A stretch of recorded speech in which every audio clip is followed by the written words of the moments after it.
What's up, guys? Today we're back with another bootcamp video. This is day 6, the second to last day. Today's class is super important. We're going over trading psychology, trading emotions, why most traders fail, how to journal your trades, and how to have proper consistency with your trading. So it's going to be a really important video for you all. And I just need you guys all to sit back and listen, understand what we're saying, take it in, and really think about it. Like, think about what we're about to tell you guys, because these mistakes, these psychological mistakes, these emotional mistakes are huge reasons on why traders don't make it. That's the truth. So I'm going to start off with how to manage your emotions in trading, what you need to be careful of with your emotions, the biggest emotional mistakes people make, and then I'll be going into journaling, and then Ellie's going to do some consistency and discipline. So guys, managing your emotions is super important, and a lot of people tell you like you need to have zero emotions in trading, but the truth is that's impossible. You're not a robot. You want to try and get as close as you possibly can to becoming a robot, but you're always going to have a little bit of emotion involved. You're a human being. It's part of us. But what you need to avoid is, it's okay to have emotions, but what you need to avoid is emotional traps like FOMO, revenge trading, thinking, not being consistent with what you do, saying, oh, this happened last time, so now I'm gonna do the opposite. Like, no. This is where most people mess up. Thinking every time I sell, it goes up. Every time I don't stop out, it goes right down. Every time I buy, it goes down. Every time I hold, I get screwed. This, that. That's all BS. That is all BS. What you need to do to avoid that emotional trap is you need to stick to your plan and stick to your system. In the long run, I promise you, if you do the same thing over and over again, you're going to make it. So think about it like this, and most people know this.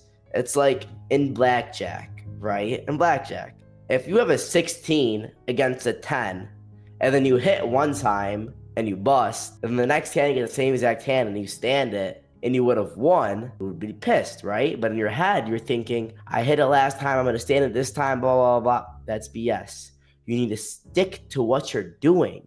So if you're selling every single time a stock hits a psychological level or hits your target and it keeps going more up, that's okay.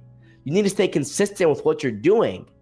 Because in the long run, statistics show that if you stay consistent with what you're doing, you stay consistent with your game plan, with your system, you just do the same things over and over again, you have a much better percentage, you have a much better chance of becoming a profitable trader. So with that being said, there's other things you need to avoid with your emotions. There is the fact that when most people are down, this is how you have your biggest days, is because you're trying to make back a loss. This is called revenge trading. This is how you blow your account. In order to avoid revenge trading, you need to set a number in your head. So for example, it's called your max loss. So when you get down a certain amount of it in the day, no matter what, you sell. And this has to be an amount that you're okay with losing this amount in a certain single day. You're okay with it. So for me, like, I won't lose more than like $1,000 or $1,500 in a day. My max loss is $1,500. I will not lose more than $1,500 in a day, and I will not take another trade. If I take more than 2 red trades in a row, I stop trading. And I take at least a 20 to 30 minute break in between my trades if I take a red trade. So there's these rules you need to have in place so that you can avoid revenge trading and you can avoid these FOMO actions. And one thing that messes up a lot of people also is you're in a losing trade. You want to average down into your trade, but think about it. Would you rather buy more of a trade that's losing or buy more of a trade that's winning? Your emotions are telling you it's cheaper. But the chart is telling you it looks like shit. But most people listen to their emotions. And they buy when a stock is going down. They average down, which is horrible. If anything, you're going to want to average up. If a stock's looking great and you're in a position, you should buy more, right? This is where your emotions get you. You end up adding back in when, if you're better off, instead of averaging down, if it gets a huge average down that's not a part of your plan, you're literally bettering off looking for a better trade that looks better. Because there are so many opportunities in the market. And if the opportunity you picked isn't working out, that's okay. The best trader is not the best at winning. The best trader is the one who's best at losing. So if you want to become the best possible trader, if you want to be profitable, if you want to have those 4 or 5, even 6-figure days, you don't need to be the best at winning. You need to be the best at losing. You need to be able to accept your losses.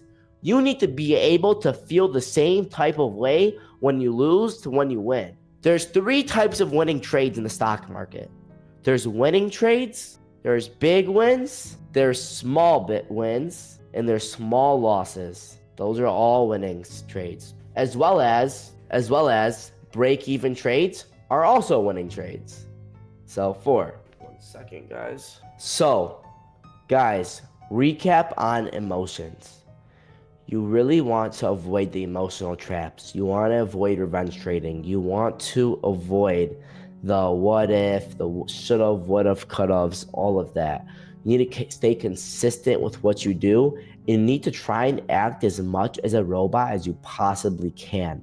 Think about it like this. You're just sitting at this desk. You're waiting for something to happen. When something happens, you press buttons. And think about like this. You have commands in your head that if this happens, you click sell. If this happens, you click buy. There's no in between. There's no I don't think it's gonna bounce back. There's none of that. It's if this, then this. And if this, then this. You need to have built-in commands in your head, and you need to trade strictly, solely off those commands. And when you take those emotions, when you take the psychological aspect out of trading, you're going to go so much farther. And one thing I want you guys to think about is like, when I started trading, I made the mistake of, I'd see everybody on Twitter talking about a play, and I'd be like, oh, this has to work. Everyone's talking about it. But let's go deeper into that. So if everybody's talking about a trade, what's the percent of people that are profitable traders? Some people say 97% of people aren't profitable. Some people say 99%. Let's say 97% of people aren't profitable. So would you want, if 97% of traders are unprofitable, would you want to be on the same side as everybody else? Would you want to be in the same trade as everybody else? No, I'll answer that for you. You don't want to be in the same side as everybody else. Why would you? Why would you? When you see everybody on the same trade, on the same side, there's 2 things you could do. Number 1, run. And number 2, run. So now that we went over emotions, trading acting like a robot, stuff like that, I want to go over journaling and how it works. So before I share my screen, journaling, just a brief overview on the point of journaling. Journaling allows you to adapt your strategy. It allows you to make your strategy better and better over time. And the market moves in cycles. The market is always changing and adjusting, and journaling allows you to adjust your strategy with the market. So you may say, PB, what do you mean by that? So the whole point of journaling is, think about it like this. When you have a pencil, after you use it for a long time, what do you have to do? It gets dull. You have to sharpen it. Same thing with your trading strategy. You need to continue sharpening your trading strategy. You never want your trading strategy to get too dull. So by sharpening your trading strategy, by journaling your trades, this allows you to make sure you're always in your A game. Your pencil's always writing the best. Your trades, your performance is always the best. So let's go over exactly how I journal. So journaling 101, team. First off, this is what you want to do when you're journaling. You want to recoup your trades. You want to go back. You can go back however much you want. I think the more you journal, the better. I think you should journal every single week, every single month. You should do a bunch of different journaling. So you could do weekly, you could do monthly, you can even do daily, okay? But what you want to do is you want to gather all your trades. So gather all your trades. Say we're doing for the week. Gather all your trades. I was just say month. Gather all your trades for the month, and you need to mark down a few requirements, okay? You want to look at the day. You want to look at the time of day that you entered it. You want to look at the stock. You want to look at the setup. You want to look at the expiration of the contract. You want to look at this. You want to look at the day, the time of day, the stock, the setup, the expiration, And you also want to look at things like, okay, how far out was my strike? Did anything happen in my life this day? Your mood. You want to look at things like that. You want to look at also when you're journaling, did I make any mistakes with this trade? So after you have all these down, so you marked down the day you took the trade, the time of the day it was, the stock it was on, the setup it was on, the expiration, how far out your strike was, did anything happen, blah, blah, blah, did I make any mistakes in this trade? Once you mark these things down, you want to look at it and you want to say, okay, so say you took, let's do a test journal. So say you took, let's go, SPY, say you took 5 trades on, okay? So you took 5 trades on SPY. You took a trade, you took 3 of them at 9:30, then you took 2 of them at 10:30. Say these are all losers off the open. And these, you had 1 winner and you had 1 loser. What are you gonna tell yourself? You're gonna say, okay, first off, I probably shouldn't trade SPY. Second off, I should not take trades at 9:30. Trading the open isn't for me. I had a 0% win rate at 9:30, and I had a 50% win rate at 10:30. I'm only going to take trades at 10:30. Now let's go deeper into it. So say you traded SPY. SPY, we know you're 1 for 5. Say you traded Apple, Meta, and Tesla. Say you went 3 for 5 on Apple. Say on Meta, you also went 3 for 5. And say you went 2 for 5 on Tesla, right? But let's say on SPY, your average winner was 200, your average loser, 100. Now, Apple, you were 3 for 5, right? And say this same thing. Average winner 200, average loser 200. Average winner 200, average loser 100. So right off the bat, we're not trading SPY anymore. We're going to take the Apple. Say Meta was the same thing. You had a 1 to 2 risk reward. But now say Tesla, your average winner was only $50 and your average loser was $200. Even if this number right here is 3 for 5 and your average winner is $50, your average loser is $200, we are not trading Tesla anymore. So now after journaling, we figured out that we're only going to trade Apple and Meta because with Tesla, our losers are too big. With SPY, we have a bad win rate. Both Apple and Meta, we have a proper risk to reward and we have a good win rate. So let's go deeper into it. Now, say with SPY, let's say you took, so let's go through like this. 0 DTE trades versus weekly trades. So you're reviewing the month, you're reviewing the strike. You took 20 0 DTE trades. Let's say you want 7 for 20. Say here, you want 12 for 20. But with 0 DTE, your average winner, your risk to reward was 1 to 1. With weekly, you had a 1 to 2.5, meaning $10 losses to $10 wins. But this one's $10 losses to $25 wins. This is telling me right now, I'm not trading 0 DTEs anymore. And I'm bringing this up because I had this happen to me last year in 2024, where my 0 DTE trades were losing more than my weekly expiration trades. So what did I do? I basically maybe traded the indexes 3 or 4 times last year. I barely traded the indexes last year. I barely traded any 0 DTE and SPY or Qs because I was understanding, sure, I was winning, but my losses were a lot bigger than my wins. So I cut it out and I stick to only weeklies on individual names that I can find relative strength and weakness. So guys, the end of the point of journaling is we're getting all this data and we're figuring out what works and what doesn't work. We're cutting out what doesn't work. We're sticking to what works. So we're basically just going all in on what works. It's great. You're cutting out what's literally holding you back in your trading. That is why journaling is so important.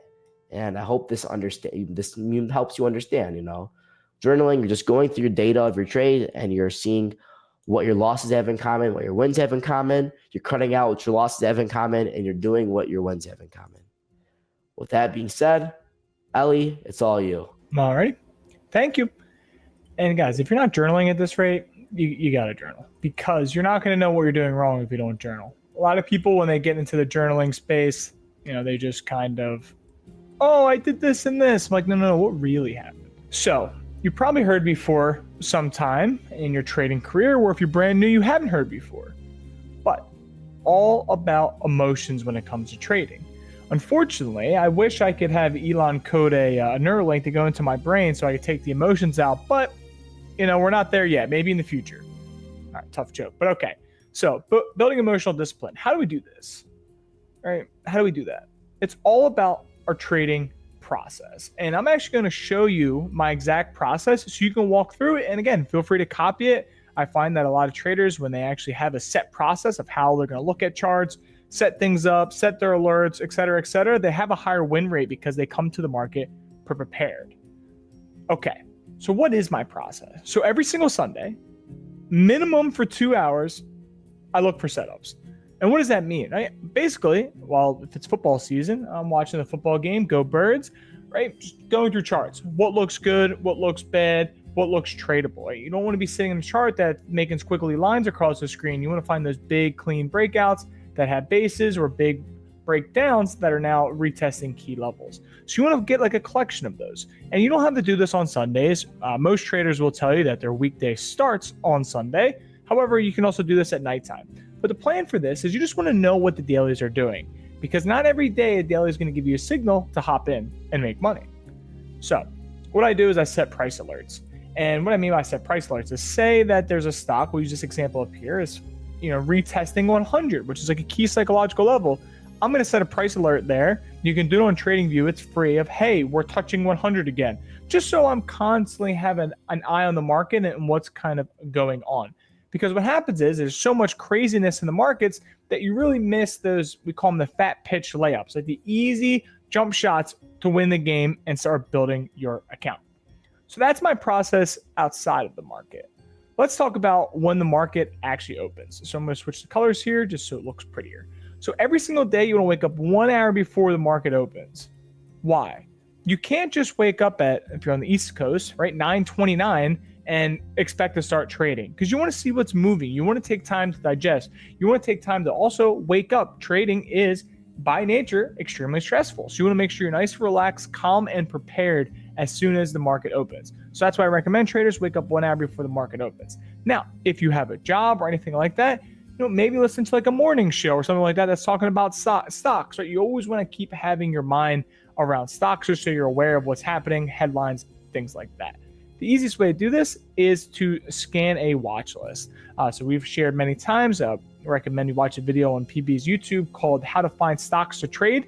We literally teach you how to build a watch list, and it makes it really easy. It'll maybe take you 30 minutes to watch the whole video and then build your own watch list. And every morning you're going to wake up and you're just going to go through the watch list and just focus on a few names. What I find is traders, right, they'll have like 100 names on their watch list. They're watching everything. That's not right, because you want to make sure that you're looking for that fat pitch. Okay, there could be 10,000 setups, but there's that one that'll take your small account or medium account to a large account. And those type of setups you really want to focus on. And again, if you follow the advice up here of setting alerts, you can also make your alerts go off pre-market if you want. So you'll know if a stock's above a daily breakout. You really wake up with a notification on your phone. You don't have to do any guessing. That's a little bit more advanced for beginner bootcamp, but it's something you can do if you're definitely more experienced. Now, the most important part, creating a trade plan. What is a trade plan? Let's do if A, then we're going to do B. Okay? If C, then we're going to do D. It's really that simple. So that's what a trading plan is. It's just covering your bases, okay? There's 3 ways this trade can go. You want to make sure you've thought of all 3 ways. That way, you're prepared to whatever comes to you, and all you have to do is just follow your plan. If you have a plan, okay, say I give you a treasure map and I said, hey, all you had to do is go to this beach and dig where the big X is, and you're going to find treasure. Just walk down the beach and dig in the hole. You're not going to have emotions or anything like that involved. This removes all of your emotions, okay? Now, how do you actually build one? You probably hear it all the time, but what does it look like? Has anyone actually provided you with a trade plan? Well, here, I'm going to do it right now. Exactly what I do every single morning. So we talked about in step 1, okay, is scanning for stocks. So we can see that we have the NVIDIA daily chart, okay, and it's forming a bit of a flag or a channel, however you want to read this. So we know if it breaks down here, it's going to go bearish. And if it breaks up here, it is going to go up. So we're going to buy calls here and we're going to buy puts down here. So we know this setup is coming. We know this setup. We scanned and we have it charted. You can even set alert if you want. Okay. So now what do we notice? The next day, okay, NVIDIA actually breaks out. How do we know that? Because if we look at a pre-market, we can see this little diagonal line down here. That is this diagonal line right here. Okay, so we know it's above. It's above the daily breakout. NVIDIA is up pre-market. What is our trade plan? So there's two ways that this trade plan could work out, but we need to take in the big picture and everything that's happening. Step one is, what is the trend? Okay, so ignore all the indicators on my screen. What is the trend?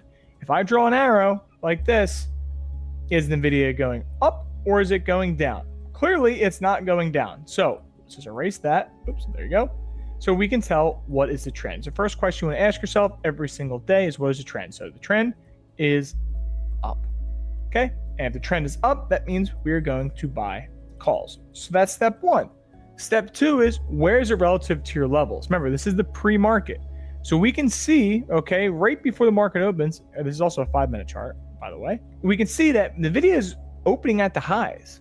Okay, it's opening at the highs. So that means it has a lot of interest in this stock. Okay, there's a lot of volume, there's a lot of momentum, the trend is up, it's above the prior day high. Okay, so what is our trade plan? Our trade plan is, if it breaks the pre-market high, okay, which is this candle up here, we are going to buy calls. Okay, and if we miss the pre-market high, we're going to look for an area of consolidation or something like that in order to, again, follow our entry and exit strategy. When we talk about EMA tabs, that is what we're going to do. So that's our trade plan. Now, if NVIDIA doesn't break the pre-market high, we're not going to trade it. Okay, if it doesn't break the pre-market high, we're not going to trade it. So there you go. There's our trade plan. And now what actually happens? NVIDIA breaks the pre-market high and goes up. So we buy calls here, and these calls went well over 100% because it was a Friday. It's really that simple. So that's your trade plan. If you came in here saying, oh, well, you know, NVIDIA tests this level that I don't have, or if NVIDIA breaks the 80 EMA, I'm going to short it. It's no. Above the pre-market high, above the previous day high, it is a long. You're going to buy calls. Trend is up, everything's up. You just buy calls and make money all day. So that's how you make a plan. Just look at it, okay? From watching this boot camp put together, okay, did it break the pre-market level? If it did, check mark. Okay, is it trend up? Check mark. Two good reasons to enter a trade always, and both of our reasons tell us to buy calls. And there you go. Broke the pre-market high, the trend is up. This is an 80 EMA or a 90 EMA, whichever you prefer, and you made 100%. So what if your trade plan said, oh, if it breaks the pre-market high, which is all the way down here, okay, but you missed it. You had work, you had to take the kids to school. Well, what do? If you recall, if you go back in the recording, we said we're going to look for a tight area of consolidation in order to enter off of.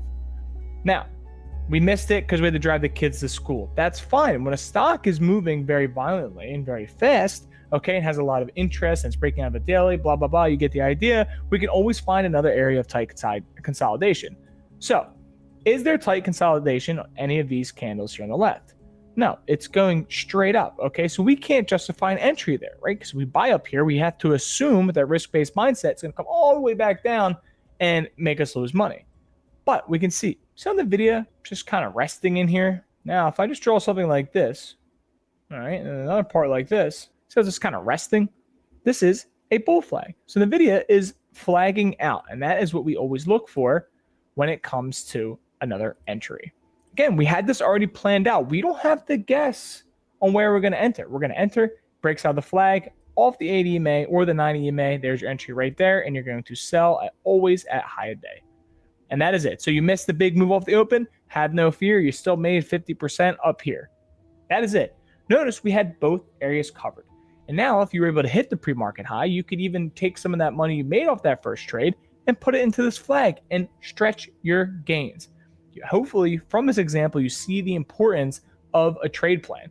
If we were just like, oh, NVIDIA is going to put in an ugly candle because it's too high, you would have shorted it here and had a really bad day. So something I always thought was funny is I had a mentor tell me once is, show me a trader and I will ask them, okay, their process. What is their process to trade? And that's exactly what we just demonstrated here. Me and PB both follow the same exact way when we scan in the morning. It's very easy. It's very consistent. And that leads me into that next point, is maintaining consistency. So I find that, traders will jump strategy to strategy like the new fad, right? It's like, oh, they like this way, then they like this way, and then they like this way. And then as soon as they lose with one strategy, boom, they go to another one. They say, oh, that strategy sucks, or that strategy stinks, or that strategy is not for me. But they never even gave it a chance. So trading is a game of probability, okay? I take losing trades every single week, okay? Every single week. But I also win every single week. So you just have to win more than you lose. That is it. And you've probably heard this like 1,000 times already, but you have to have big winners and small losers. And we covered that in the exits class as well, and exactly how you can make sure those losers are small and make sure those winners, cough, cough, hint, hint, runners, okay, will make sure that you win more than you lose. So, as I mentioned, is I take trades that don't work. PB takes trades that don't work, but we lose like 5-10% of them. Like that means nothing. It means nothing. So, what do you do? If a trade doesn't work out, what do? You just have to dig into the why, okay? The why it didn't work. Why did it reject that level? Why did it not hold? Why was it a long entry? Why did I get stopped out only for it to go to the moon? Why is the discovery in how you maintain consistency? The why, okay, diving into the why is what's going to make you be like, hey, I'm not actually crazy here. Like there was something that stopped me out here. And as you develop a journal and as you go through things that PB just said, you're going to discover what that why is and you will prevent it for the future, which then if you prevent why this went wrong, your wins will be more, okay, than your losses. One of my favorite quote is 90% of traders don't make it because they run out of money. Okay, it's not because they don't know how to, they didn't have a working strategy. No, they run out of money every single time. They take an account, it goes down to minus, $1,000. That's all the money the trader has to their name, and the trader never comes back to the market. They run out of money and they give up. All you have to do in trading, as I can't stress enough, is keep your seat at the table. Okay, no big blowups, no breaking rules, things like that. Every day you want to make sure you have capital to show up, and I almost guarantee you that you will be consistent following the system day after day after day. So that is all I have for this, and I hope that you have a wonderful evening. So guys, now that you know all that, I really urge you guys to go create a trading journal your trade, use journaling software, whatever you want to do, but please take what we're telling you in this video and take it seriously. If you enjoyed, then make sure you go join the free Discord below. It's 100% free. This bootcamp has been insane.